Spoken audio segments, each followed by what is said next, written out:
right. Good morning, everybody. Today is Monday, August 29th, 2016. And this is Before the First Cup of Jules here on UCY.TV. Happy Monday, everyone. It is a comfortable 71 degrees and partly cloudy here in upstate New York. I saw by the end of the week we're going to have a high in the mid-60s. So, as soon as summer is over, they flip that switch and fall comes fast here to the Northeast.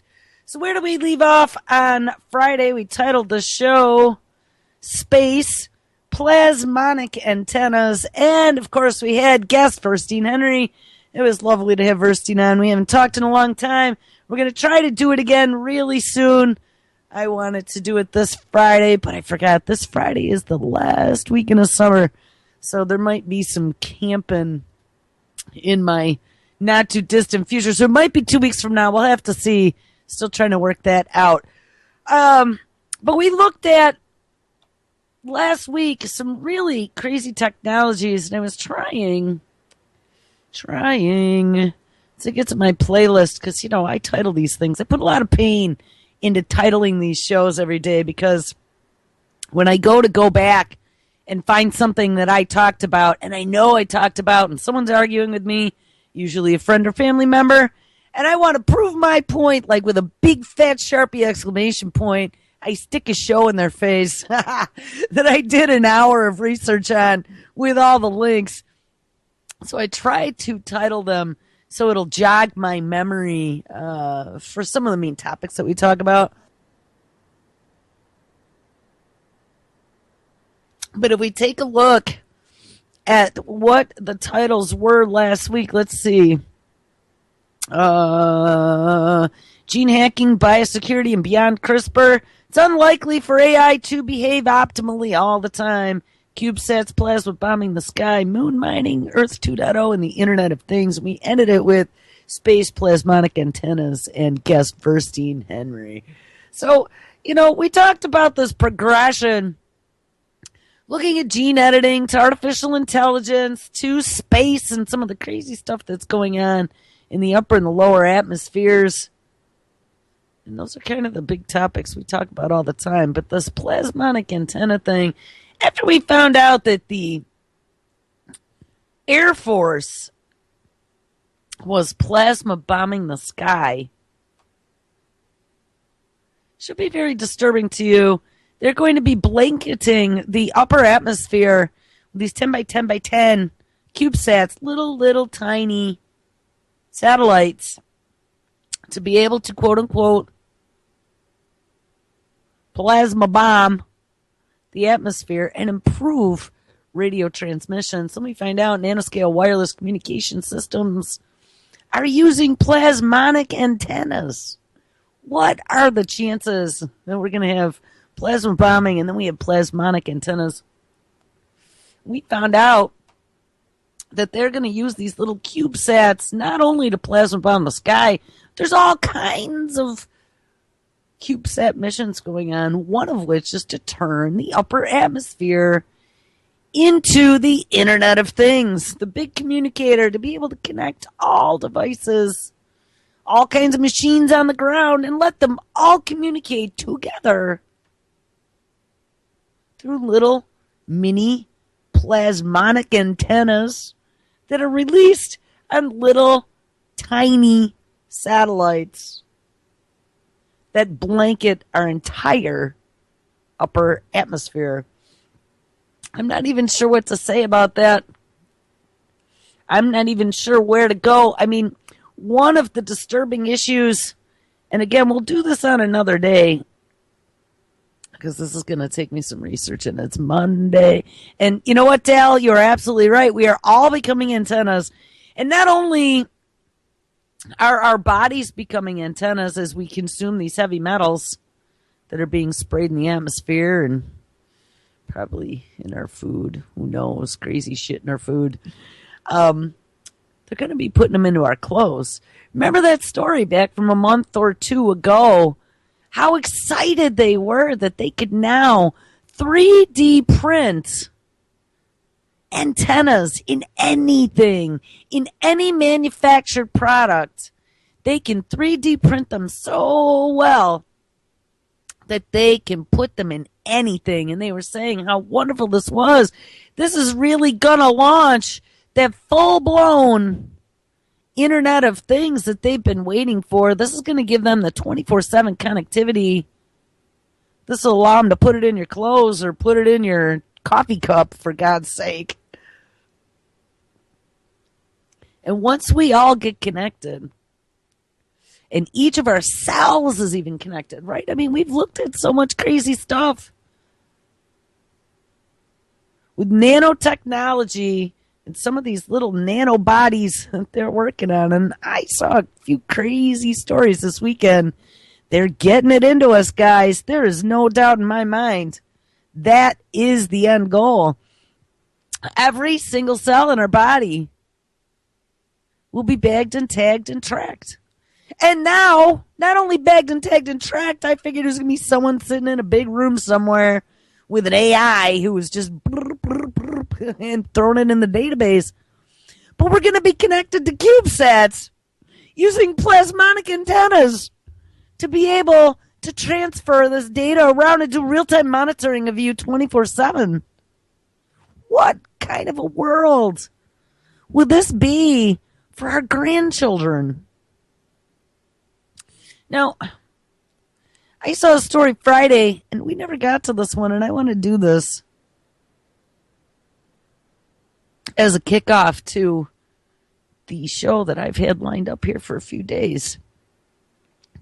This is titled World's First Nanobot Micromotors Deliver Medical Payload Inside Living Creature. And this is the very first time. And again, you know, anytime we hear very first time, you roll your eyes because it's probably not the very first time. It's probably the very first time they're going to publish something on it. They've already been screwing around in the lab. And we've read about 10, 20 stories now about all these different ways they're going to put not only nanobots, but little DNA origami computers. There was just another one that came out on that, which are these little nano bot things that they've been building as part of the Weiss Institute and the Broad Institute at Harvard and MIT. But they are pushing more and more to get this technology inside of us in the name of medicine. And that's the way. That's how we're going to be assimilated. They can't put you at gunpoint and force you to take this stuff. And I always wondered how they were going to make everyone step up. How could people be so stupid to be sucked into this techno control system? And we joked it was going to be the cure for cancer. And hey, it's a cure for cancer. It's all about curing cancer now. It's all about living forever. Tech billionaires, they want to live forever, and they're financing it all. It's all about getting this stuff inside you now so we can bag and tag and monitor everything. You know what? We can have real-time health stats, and we're going to sell those as a service. Remember, to the insurance companies, we'll be able to track you. No Cheetos, Johnny.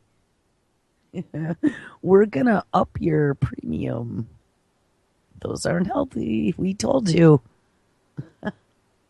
How horrifying. I won't even be able to eat a piece of junk food. One of my friends was telling me a couple weekends ago, and this is pretty, and you want to know how far it's come. Back in the 1990s, very early 1990s, my very first real job in corporate America, where I actually had health insurance and I actually had a real job with a title. They had tried with health insurance to make smokers pay more than non-smokers for health insurance premiums, not life insurance, health insurance. And there was a big pushback on that. I worked for a pretty big company, and somebody hired a lawyer, and the lawyer had a talk with the corporation, and the corporation came back and said, whoops, sorry, we were totally mistaken. That is discriminatory. We will not discriminate against you. And here's my thing. They kept trying to tell us it was risky behavior. And my argument was, well, wait a second. Somebody might smoke, okay, risky behavior, but you're not charging any more for someone who drinks Friday night and goes out driving on the way home. Someone who goes out and finds many anonymous partners and has unprotected sex. Now, I would call that risky behavior that could potentially affect future medical payouts. So why wouldn't you be raising their medical insurance? Now, of course, none of that got in front of anyone, but good thing someone hired a lawyer, because I'm sure the lawyer fought the same arguments. But here we now, fast forward, so it was 1990, so it was 2000, 2020, 26 years later, here we are now. My friend tells me, she works for a pretty big company as well, her new insurance plan that she just had to sign off on, they have to wear a fitness tracker. Now, we've joked about Fitbits and things. They have to wear a fitness tracker. Otherwise, guess what? They pay through the nose some sort of premium that they can't afford. We talked about autonomous cars and black boxes. There's another friend of mine who was telling me about the fleet cars now having the black boxes that could track how fast you go. You know, Joel, pedal to the metal. You're not being careful. And you don't think about it. So if they're broadcasting everything I'm doing, you know, I'm going a little over the speed limit. Oh, that's risky behavior.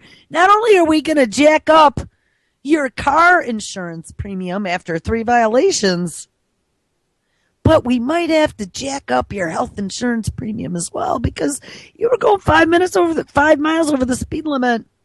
And statistically speaking, and our AI's worked all this out, there's a 10% more chance that you could have a fatal accident. And again, that would cost us more in health insurance, Joel. I mean, guys, think about the implications. In the next few years, you know, people are tra-la-lying that this technology is so great. And right now, we just have obnoxious Siri or Cortana or some Android thing giving you obnoxious updates, or you could just program your own. But if you wanted to sign up for one of those health things, Google has like the health tracker and whatever, you can sign up for that on your phone and have it start giving you suggestions and bagging and tagging you.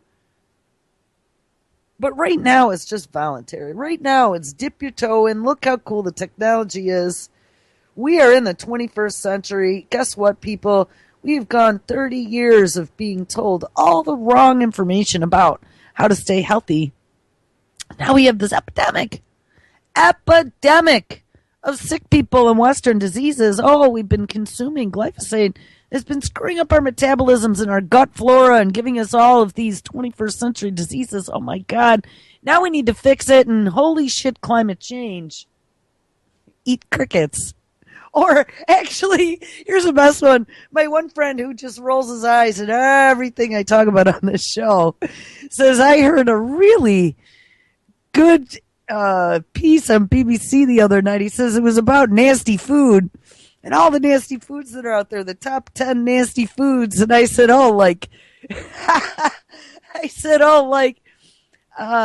cockroach milk. Synthetic cockroach milk is a superfood. And he's like, yeah, they were talking about that. I mean, guys, that is going to be our future. Synthetic cockroach milk as a superfood. We read that story. Beyond disturbing, printing 3D printed in Disney shape nutraceuticals out of cricket protein powder in our new replicator that we're all given. That'll be part of our universal basic income package. Once all the robots take our jobs. But the issue is going to be there's going to be no money to buy anything. We won't have a job, so we won't be able to go to the grocery store. And nobody will have money in the economic system to be able to exchange. It's go purchase things. So unless you're willing to barter, I don't know if our society is evolved enough to be able to do that anymore. We've devolved over the last few generations. We've seen how they've done it. They've sucked us into that machine. We are a bunch of lazy Americans distracted by mass media to follow whatever dangling carrot is the next dangling carrot they want. We are like market research projects in this country that are just being molded and manipulated every time they want to make some new money. You know, this precision medicine is the next big bandwagon. They are all jumping on board.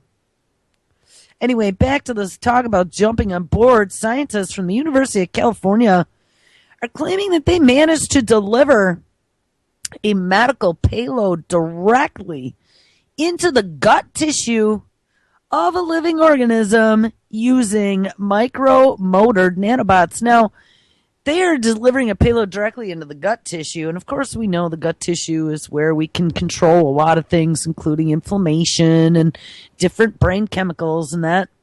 But don't forget, this was a little nanobody thingy, micromotored nanobot. They can already create synthetic gut bacteria and program it to go do things and then put it into you as well. There was that Synlogics that Bill and Melinda Gates invested in out of MIT. So we're going to have dueling nano crazies in our gut, it seems. Notably, the team behind the work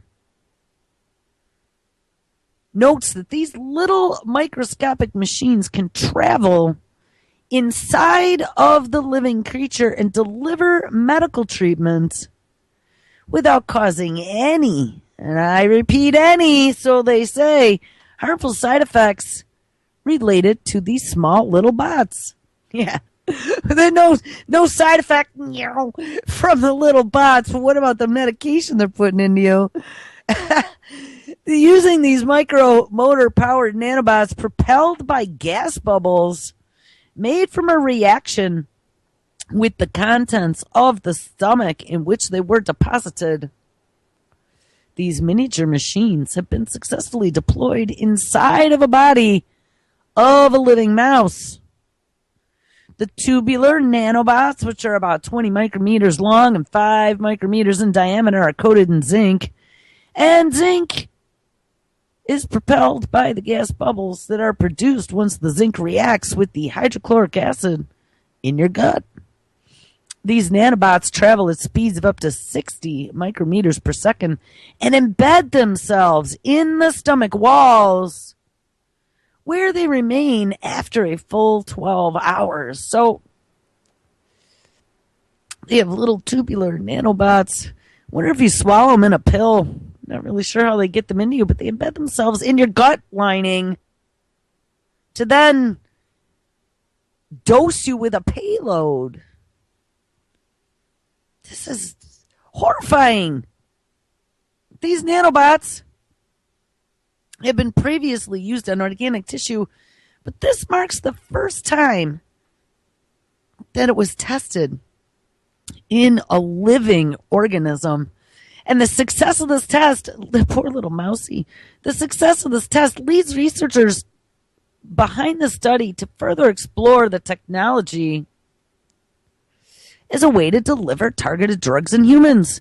And you know, another one that we read back a few weeks ago was about them being able to not only get modified gut bacteria inside of us, but that gut bacteria can then be a little drug production factory. How amazing is that? They can put special synthetic gut bacteria into us, and that gut bacteria can produce drugs once it's inside of us. Yes, time for your daily dose, Johnny. They can program them so it can give targeted doses. However, as is always the case with medical breakthroughs, treatments must undergo rigorous testing and then get approval from that pesky FDA that, of course, gets in the way of 21st century crazy medicine before they can be used. And possible applications could be for human testing, and those will need to be studied carefully before regulatory organizations give the go-ahead. Yes, make sure no one bumps into walls or drops dead. So there's no guarantee that, of course, these little nanobots in your gut giving you medication will be implemented, but it is exciting research. Oh, these people drive me nuts. Anyone who thinks this is exciting research needs to get their head checked. I mean, I guess targeted treatments aren't a bad thing. I mean, tumors do hide. Tumors sometimes are hard to treat. And they do need, like, even for turmeric can cause apoptosis in a cancer cell, or curcumin, the active ingredient in turmeric. But one of the issues with turmeric is that it has trouble when it passes through your digestive system being potent enough once it gets through to the other side for absorption into your bloodstream. And that's why I actually do enteric turmeric. Enteric has a coating on it that'll get it through the acids of your stomach without being broken down. So it'll time release in your intestines, and you will get a higher concentration in your blood. But in all of the clinical studies that I've read, and there's been a lot of them, there's actually a whole library out there. If anyone is interested, just message me. Put a message at the bottom of the video if you're hearing it on YouTube, or drop me an email at contact.ucytv@gmail.com, and I'll send you the link. But greenmed.info has an entire massive library, and I think there were over 1,100 articles specifically on curcumin research and different cancers and tumors. And I mean, time and time again, in all kinds of different cancers, it actually causes apoptosis when done in the petri dish and in some mice, poor little mousies, who have cancer. But one of the big problems they keep running into is that they need to up the strength. And, of course, intravenous might be some way, or putting it into some sort of little nanobody. Look out. Careful what you ask for. But I don't want nanobots, guys. There's got to be a better way. I mean, I would be more into like some sort of... We looked at those genetically modified T cells, the experiment that's supposed to be happening now in China in August. And August has 1 or 2 more days, if you can even believe it. But they were going to modify T cells, starting with 1 human. I think they're moving the trial up to 50 eventually. In treating squamous cell lung cancer in China with genetically modified T cells out of the persons. They were going to change them just a little bit. And not that I'm into genetic modification, but I'm telling you, if it were my own cells and they weren't adding any insanity, no synthetic anything, and they were just making my cells go, hey, dude, guess what? Here's another thing we want you to keep your eyes out for, because this is dangerous, and if you see this, attack. I mean, that's pretty much what the instruction set is, that they got to put into these little T cells. And then give it a blueprint for a squamous cell. Here you go. Go find it. Live long and prosper, little T cells. And they infuse them back in. Now, we saw, though, there's already been some T cell genetic modification experiments. They had to halt them here in the U.S. because 3 people died from brain inflammation. But they also have another study that they're trying to get the final approval from Penn U to be able to try it on 3 other cancers. And I think, I'm trying to remember, I think there were 15 or 17 people that they want to be a part of that trial. But I'd be more apt to let them maybe tinker or do something to a few of my T cells. Why do they have to do them all? And maybe we can somehow make the old T cells get sucked out. I don't know. Just saying. Just like I would be more apt to let them create me some stem cells out of my own skin cells, chemically coaxing them to turn them into whatever they need to then repair the damage that's done. I would rather have something like that than any little crazy DNA origami nanobot created at MIT and Harvard by lunatics. Thank you very much. And like I said, not that I am advocating any of this technology because it's very, very frightening. And they could be doing anything to us once they get the stuff inside of us. I mean, they could tell us it's one thing, but it could be 12 other things they're doing, rubbing their hands together evilly that you don't find out about for 20 years or so. But at some point, we're going to have to face the piper. There's going to come that day when you're one of those desperate. I had said back a few weeks ago about people who will stand their ground and won't accept this, and my dad and my grandpa would be one. Well, I saw my dad last week. My sister was in town, I mentioned it, and we talked about this one night, and my dad said because it's all over. In Buffalo, they have Roswell Park Cancer Institute. Back, I would say if I had to pick a number, any number. Let me think, it must have been about 2011 or 2012.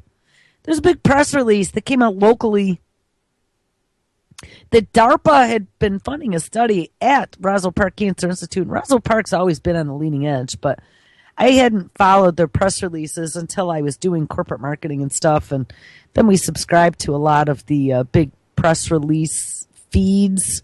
You wanted to watch what your competition was doing. And one came out about Roswell Park. And what caught my attention is that I knew who DARPA was by then. And DARPA was financing a study at Roswell Park Cancer Institute in Buffalo to find a way to protect. The end result would be to find a way to protect soldiers from radiation.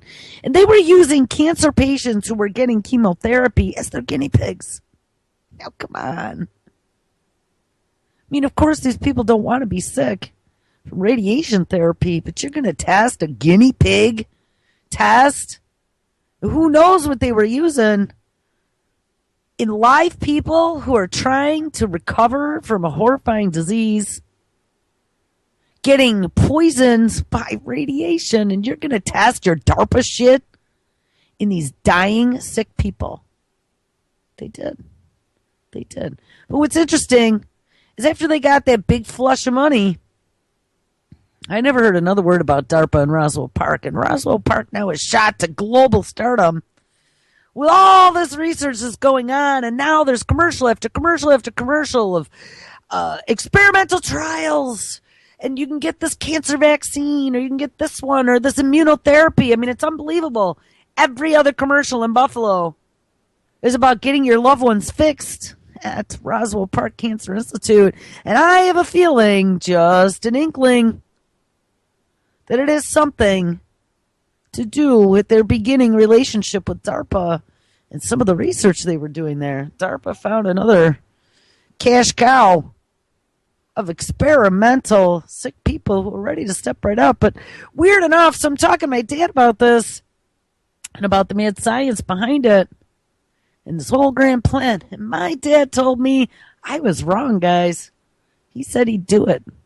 He said if it were the last minute and he had no other choice, he would step right up for one of these experimental treatments if it meant he could live another 100 years, especially. And I told you, that is that dangling carrot. And there will be a moment of truth at some point that we're all going to have to face as to whether or not we're going to accept nanobots. Now, listen, I know it sounds insane, but check this one out. Now, this is a story that just came out 4 days ago. I was going to read this on Friday. Yeah, I think it came out Thursday, but we never got to it. You know that they keep experimenting on these little insects. We've read about cockroaches and crickets and moths and all these other things. Mousies. Those aren't bugs, but still those poor little mousies. And then monkeys. Of course, people are next. This one has to be probably, it's going to win my winner of the week. Most insane title of the week. Mind-controlled nanobots could release drugs inside your brain. What?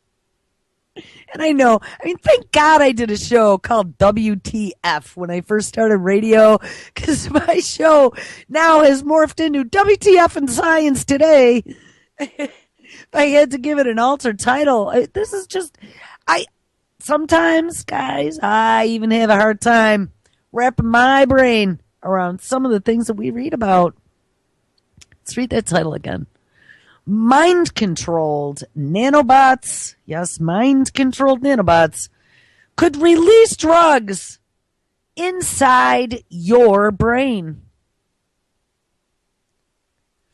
A man has used thought alone to control nanorobots inside of a living creature for the very first time. Now, this is out of newscientist.com. I've been reading New Scientist for probably 20 years. Pretty reputable magazine out of the UK. They publish once a week, like a hard copy magazine. I used to have it shipped to my house every week, 52 weeks. And actually, I mentioned them before, they brought the price way down. It used to be like $100 a year. And I saw they're offering it now for $12 a year for a subscription. Anybody has $12 to toss and like science, it's all written in little snippets that are easy to digest and consume, and stuff that you don't typically read other places. And in the whole back of the magazine, it's all about science jobs and stuff. There's all kinds of connects and whatever. It is a definite reputable magazine that keeps up on cutting edge research. A man has used thought alone to control nanobots inside of a living creature for the very first time. The technology released a drug inside of cockroaches, poor little cockroaches, in response to a man's brain activity, a technique that may be useful for treating brain disorders such as ding, ding, ding, schizophrenia and ADHD. And remember, we have good old Tommy Insel, former director of the National Institute of Mental Health, who's over at Google Verily right now, trying to find ways to cure all of us defective humans, and they'll be able to diagnose your mental disease on a spectrum just from listening to your voice on your cell phone, or be able to tell whether or not you get some mental disorder by the color tint of the photos that you post on Instagram. That was a story I saw last week. The color of the stories, the tint of the stories will be able to tell whether or not you're having some issues mentally. So they'll be able to diagnose us through social media. We saw a story a while back, too, that just looking at your patterns, remember, pattern recognition is a big way to tell, especially if you're using algorithms and bagging and tagging everything that's happening.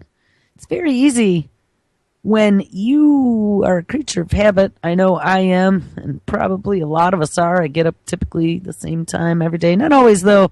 I try to screw with them. I flip my schedule around a bit sometimes, depending on workload and what we're trying to do at the end of the week. But most of the time, I am pretty predictable.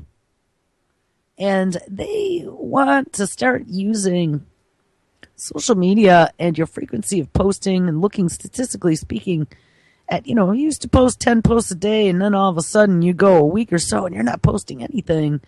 They're going to get the tip off that you might be a little depressed, Johnny. We might have to send someone over there to intervene and check on you to make sure you're okay. Hey, we haven't heard from Nana online, or Nana's posts look a little melancholy. We might have to give her a little zippity zap of some dopamine. Ding, ding. I don't know. I don't think I want to live in this world where they're able to bag, tag, and track, and there's no more mysteries. Remember, we talked about Li-Fi, too, and how insane this new wireless through light, through these LED light bulbs is. And it's going to be everywhere. They're going to be able to not only watch us from every angle and every place, but we found out that they're going to be able to watch us. Not that they haven't already been doing it, They'll be able to watch us from space with these little CubeSats connected to the Internet of Things. I mean, this isn't just going to be surveillance cameras anymore. This is going to be Internet of Things biosensors that aren't only going to be all over the planet, but are going to be embedded inside of things such as our gut lining, and in your bloodstream. And who knows, smart moat dust under your skin to be able to send real-time statistics to your doctor to make sure you're not doing anything unhealthy or dangerous or revolutionary. We couldn't have that. Not at all. So anyway, in the name of mental health and mental disease that we all apparently have, we now have mind-controlled nanobots that can deliver medication to your brain to treat some of those spectrum mental disorders that we've diagnosed you with remotely by your social media and your cell phone. I mean, how much more insane can this get? Getting drugs, of course, it's all about getting drugs to where they need to be, whether it be your brain or inside your gut to treat that tumor. Getting drugs to where they need to be exactly when you want them is a challenge. And most drugs diffuse through the bloodstream over time. So you are stuck with the side effects until the drug wears off. Yeah, those pesky drugs. Well, now a team at the Interdisciplinary Center in Herzliya in Birlian University, guess where those are? Oh, in Israel. Have developed a system. Honestly, guys, I'm going to tell you some of the most insane technology that I've been reading about, especially for the brain, has been coming out of Israel. We read about that neurological partnership that they had going on a long time ago. Man, science departments combined, and financing, and universities. Collaboration between the U.S. and Israel on brain stuff and facial recognition and being able to determine pre-crime whether or not just by your facial shape, which is determined by your ancestral genes, they can statistically determine whether or not you might commit a crime in the future based upon your ethnic heritage. What? Yes. Taking 230-point facial recognition to the extreme, and then to be able to do it remotely. Put alerts on you, so when your dossier is pulled up, you get the red light, beep, beep, beep, on the danger watch list. Guys, I don't know what else to say. I mean, this is not the future that I want for anybody. And everyone's still tra-la-lying along, thinking this is great, going, oh, the economy's going to collapse. Well, we know that already, okay? We are unsustainable. We also know that we're going to be automated right out of a job. We've known that since the 80s. We've been watching that happen slowly but surely, and now with the law of exponential returns, that's happening way faster than we could have ever imagined. But what we didn't realize is the horror that's going to come when they pick up the pieces.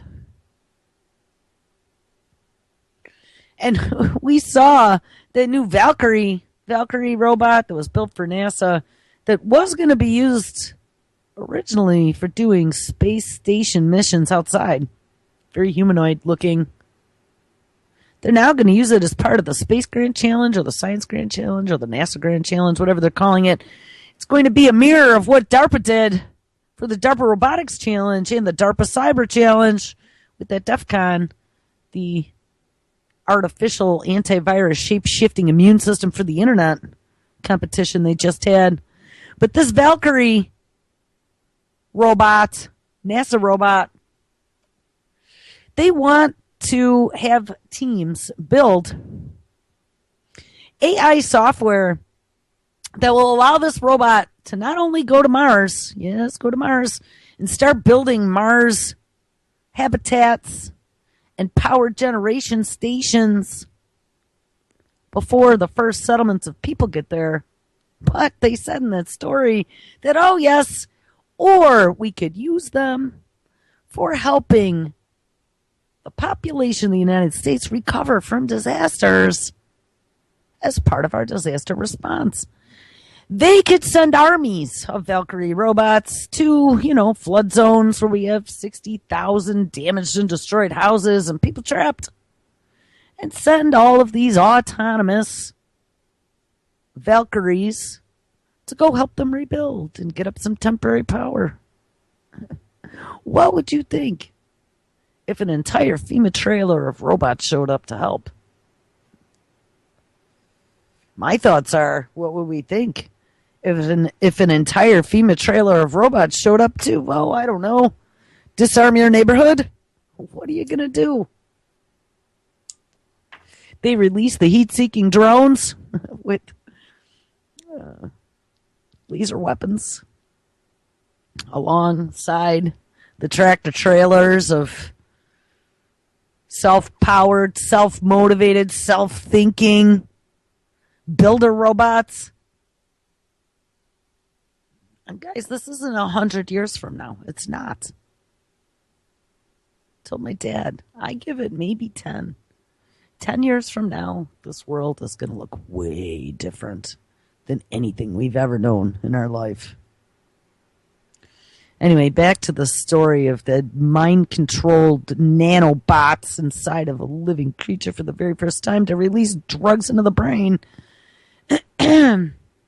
Now a team at the Interdisciplinary Center in Herzliya and Bar Ilan University, both in Israel, have developed a system that allows precise control over when a drug is active in the body. This group has built nanobots out of DNA. Oh, wait. Where do we see that? Oh, we saw that at the Weiss Institute of Biologically Inspired Engineering of MIT and Harvard. Yes, we did. Actually, I think that's Weiss is out of Harvard. Broad Institute is MIT and Harvard together. But we did nanobots out of DNA. That's that little origami stuff. The group has built nanobots out of DNA, forming shell-like shapes that drugs can be tethered to. The bots also have a gate, which has a lock made from iron oxide nanoparticles. And when the lock opens, when it's heated using electromagnetic energy, they expose the drug to the environment. But because the drug remains tethered to the DNA parcel, the body's exposure to the drug can be controlled by closing and opening the gate. Oh, more wonderful ways to deliver drug payloads inside of you. This one happens to be with little nanobots that are remote controlled. And here we're going to get to it, mind medicine. To be able to go deliver drug payloads to your brain for, of course, the mentally ill. And don't think that alt-right, Hillary Clinton now on the attack of the alt-right. Oh, that alt-right. And I really hate the fact that they just put us into a big pot and stir us up, because I'm not like some of those lunatic, quote-unquote, alt-right people. But I most certainly have lots of problems with a lot of things that the left and the alt-left want to push on us.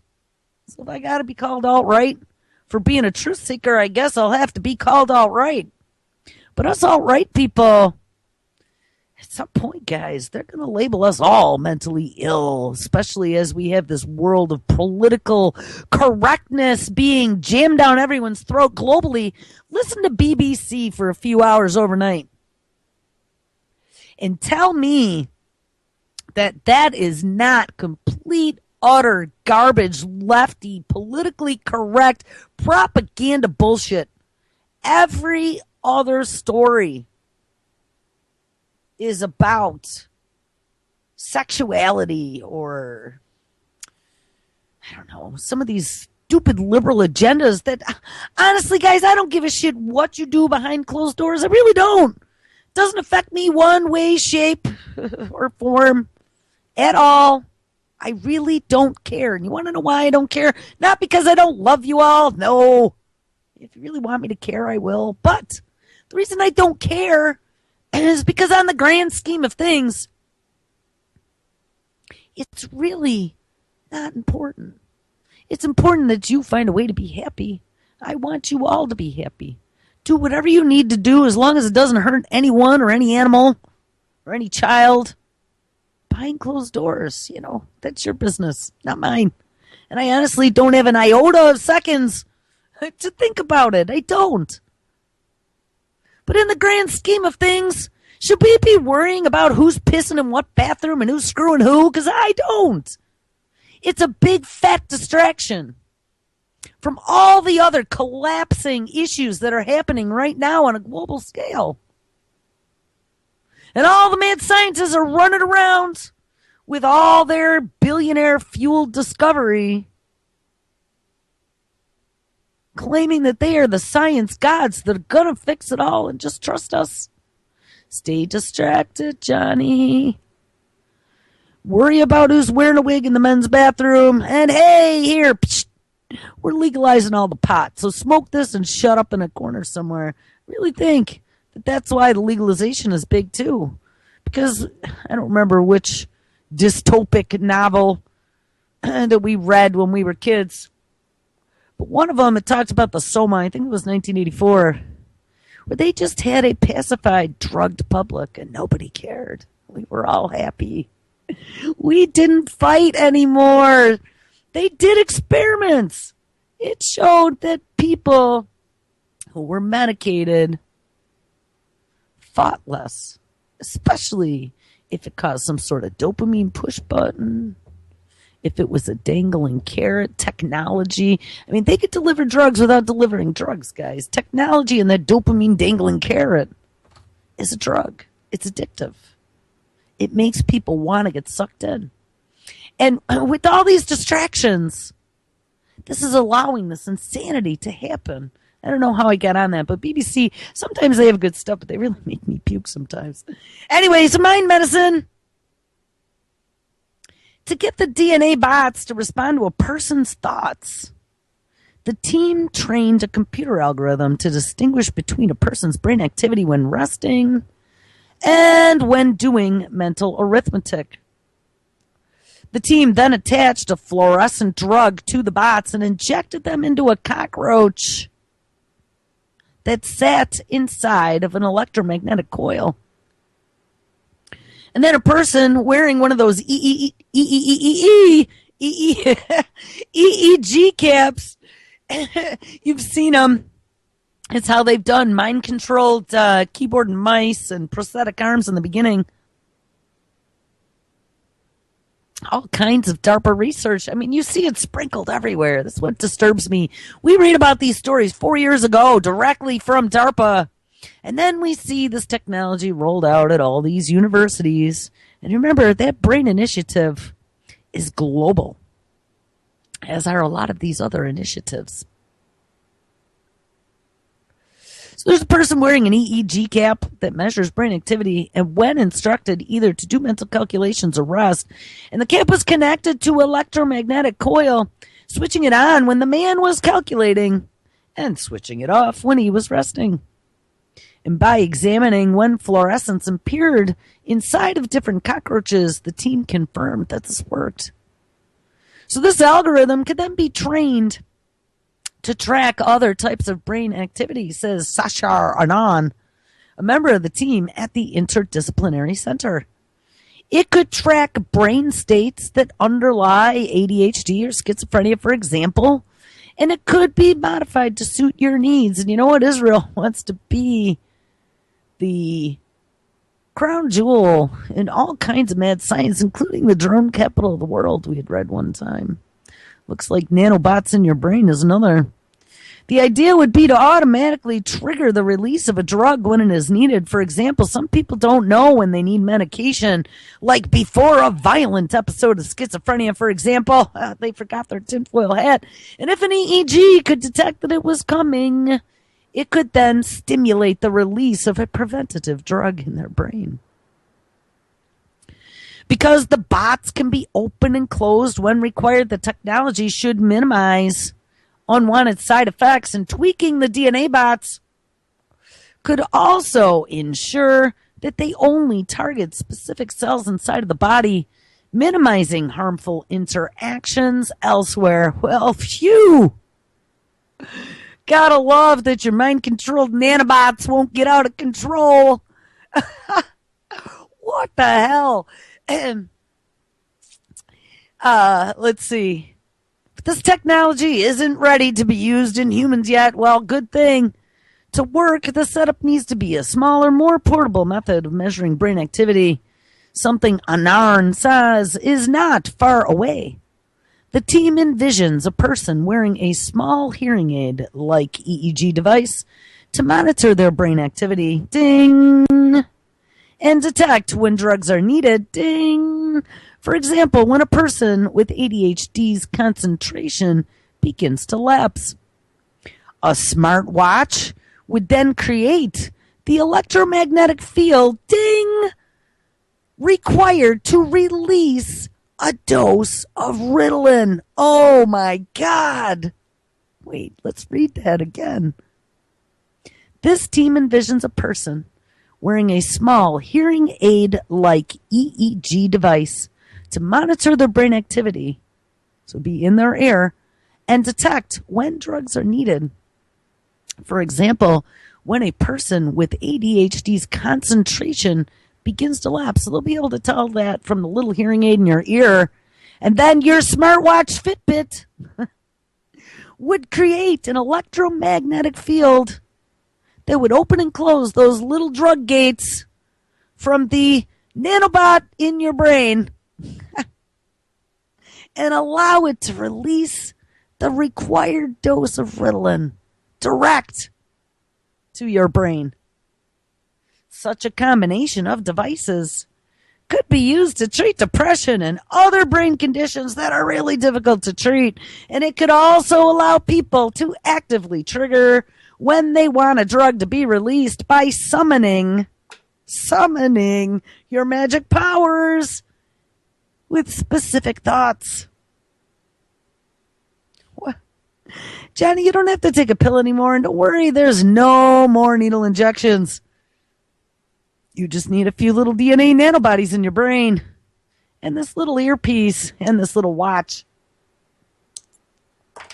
It'll be like morphine push buttons in the hospital.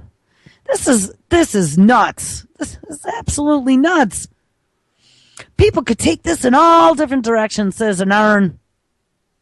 Imagine if you could deliver the exact amount of alcohol. Oh my God. Now this is how they're going to sell it, I guess. Imagine if you could deliver the exact amount of alcohol that you wanted to keep you in a happy state, but not drunk. Kind of stupid, but this could happen. I think we have just scratched the surface with this technology.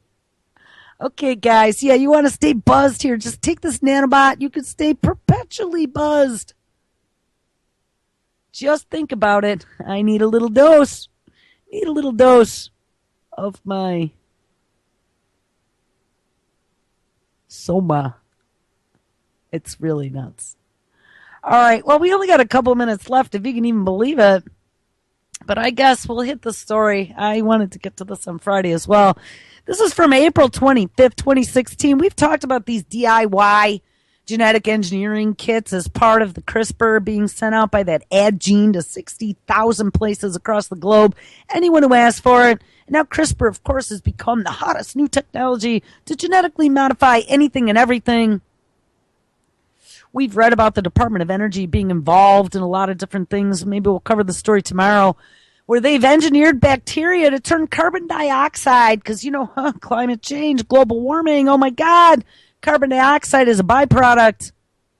They're going to turn it into methane fuel because, it's greener. But remember, methane is like 100 times more powerful as a greenhouse gas than carbon dioxide ever was.